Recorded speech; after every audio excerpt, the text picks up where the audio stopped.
My question is, how size constancy allows people to judge an object's apparent size from virtually any distance, and how the shape of objects seems unchanged, even as they are viewed from different angles. My hypothesis is as your distance from an object increases, the size of its retinal image also changes. Just as the size of an object's retinal image changes with viewing distance, so does its shape with change in viewing angle. My participants are 20 people chosen randomly from Coconut Creek Boys Dorm. They are all male, aged between 17 to 19, and they are all seniors. The procedure is first, I will ask 20 people by showing them two images related to size and shape constancy separately. After I show them the image, they will respond to me what they observe from the image and how the shape or size of figures different in the image. Finally, I will record their responses individually. Here is part of my experiment. Okay, let's take a look at the first image. So, can you tell me which one in this image is bigger? I think it's the top one. The top one? Yes. Okay. And for the second image, can you tell me what's the shape of these three doors? Are they all the same or do they have different shape? I think they all have the same shape, which is a rectangle. Alright? Alright. You can take a look at this image and can you tell me which person in this image is larger?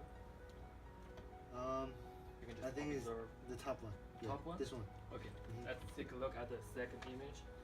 Can you tell me what's the shape of these three doors? Are they all the same? They're all rectangular. They're all rectangle? Okay. Alright, let's take a look at this image. Can you tell me which person in this image is larger? I think this one. This one, the Yes. top one? Yes. Okay, let's take a look at the second image. Can you tell me what's the shape of these three doors?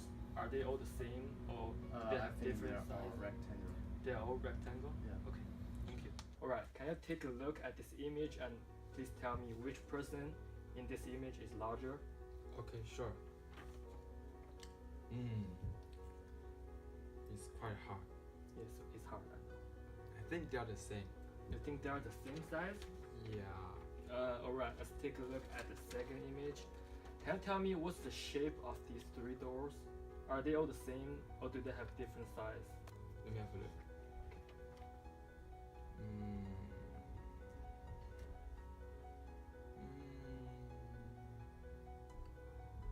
It seems like the same, but actually, I feel like the third one is kind of like very like The third one, yeah. it's It's not really. rectangle. It's So not. what do you Yeah. think? It's just like a. I don't think it's the same. Like because the third one is like kind of so different. There's a lot of It's not difference. really the right rectangle. Yeah. Alright, thank you. You're welcome. The results show that most of my participants believe that the size of three people in the first image are different. Only two people throughout the experiment believe they are all the same size. The rest of them believe that the person on the top is taller than the other two. For the results of my second image, all of my participants believe that three doors are all in the same shape, which is rectangle, except only one participant doubts that the door on the right may have a different shape from the other two doors. In conclusion, let's take a look at the two images again. For the first image, the person in front and behind appears to be different size when viewed at different apparent distance from the viewer. However, when the man in behind is brought forward to the same location, they look exactly the same. Clearly, our perception of size constancy is based on the ability to take depth information into consideration.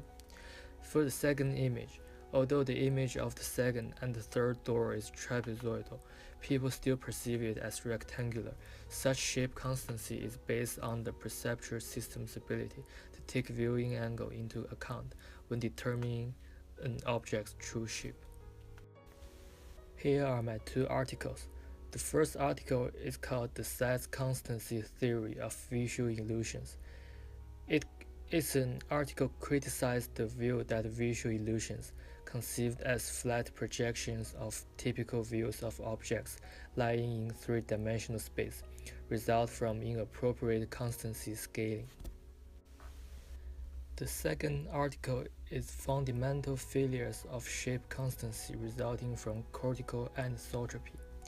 It's an article which showed that the depth of three-dimensional textured shapes appear to vary when the image is rotated. The first term is perception process.